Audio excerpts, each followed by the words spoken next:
अस्सलामु अलैकुम। आज हम आपको लेकर चलते हैं अरब की उस सरजमी पर जो शोर शराबे से दूर सादगी में अपनी शान रखती है। ये कोई चमचमाती गगनचुंबी इमारतों वाला मुल्क नहीं, बल्कि तहजीब, सब्र और कुदरत की गहराइयों में बसा हुआ एक खूबसूरत देश है, ओमान। अरब सागर के किनारे बसा ओमान इतिहास और फितरत का ऐसा संगम है जहाँ हर पहाड़ एक कहानी सुनाता है और हर हवा में पुराने ज़माने की खुशबू घुली हुई है। ये वही ज़मीन है जहाँ समंदर सिर्फ पानी नहीं बल्कि सदियों की तिजारत, सफ़र और जंगों का गवाह रहा है। ओमान की राजधानी मस्कत पहली नज़र में ही दिल जीत लेती है। यहाँ आपको ना तो ऊंची ऊंची बिल्डिंग्स का जंगल दिखेगा और ना ही ज़रूरत से ज़्यादा चमक दमक। सफ़ेद और मिट्टी के रंग की इमारतें, पहाड़ों के बीच सिमटी हुई सड़कें और हर तरफ एक अजीब सी सुकून देने वाली खामोशी, यही मस्कत की पहचान है।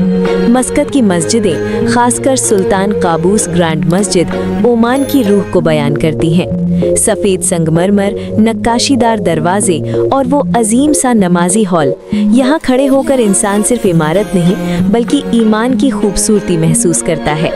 ये मस्जिद ओमान के उस दौर की निशानी है जहाँ तरक्की और रिवायत साथ साथ चली। ओमान का इतिहास बहुत पुराना और गहरा है। ये मुल्क कभी अरब, अफ्रीका और एशिया के बीच तिजारती पुल हुआ करता था। ओमान के जहाज ज़ांजिबार तक जाते थे और इसी वजह से ओमान की तहजीब में अफ्रीकी असर भी साफ दिखाई देता है। यही वजह है कि यहाँ का म्यूज़िक, कपड़े और बोली अरब दुनिया से थोड़ी अलग लगती है। ओमान की सबसे बड़ी खूबी है इसके लोग, सादा पहनावा, नर्म लहजा और चेहरे पर हमेशा सुकून भरी मुस्कान। ओमानी लोग मेहमान नवाजी को सिर्फ रस्म नहीं बल्कि इबादत समझते हैं। अगर आप किसी ओमानी घर में दाखिल हों तो कहवा और खजूर के बिना आपकी मेहमान नवाजी अधूरी मानी जाती है। अब जरा शहरों से बाहर निकलकर ओमान की असली फितरत की तरफ चलते हैं। यहाँ के पहाड़ सिर्फ पत्थरों का ढेर नहीं बल्कि हजारों साल पुरानी चट्टानों पर लिखी हुई तारीख हैं। अल हजर पहाड़ियाँ ओमान की रीढ़ की हड्डी कही जाती हैं। इन पहाड़ों के बीच छुपे हुए वादी यानी सूखी नदी की घाटियाँ आज भी बारिश के मौसम में जिंदगी से भर जाती हैं। वादी शाब, वादी बनी खालिद जैसी जगहें किसी जन्नत से कम नहीं लगती। पहाड़ों के बीच फिरोजी रंग का पानी, खजूर के दरख्त और चुप्पी, ऐसी चुप्पी जिसमें दिल खुद से बातें करने लगता है। यही ओमान है जहाँ कुदरत इंसान से ज्यादा बोलती है। ओमान का रेगिस्तान भी किसी कहानी से कम नहीं।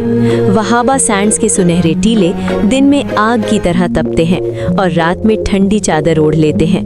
यहाँ की रातें खास होती हैं। आसमान में बेशुमार सितारे और रेत पर बैठा इंसान खुद को कायनात के बहुत करीब महसूस करता है। इतिहास की बात करें तो ओमान के किले और किलेबंदियाँ इसकी शान है।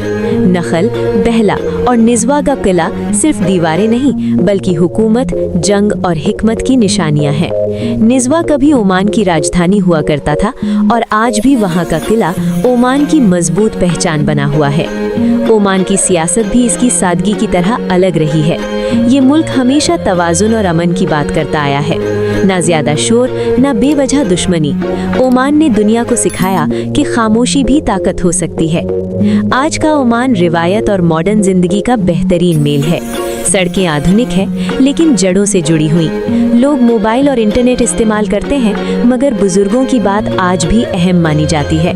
ओमान शायद उन लोगों के लिए नहीं जो सिर्फ चमक दमक ढूंढते हैं। ओमान उन लोगों के लिए है जो सुकून, तहजीब और असलियत को महसूस करना चाहते हैं। ये मुल्क आपको शोर से निकालकर खुद से मिलवाता है और शायद यही वजह है कि ओमान एक सफ़र नहीं बल्कि एक एहसास बन जाता है।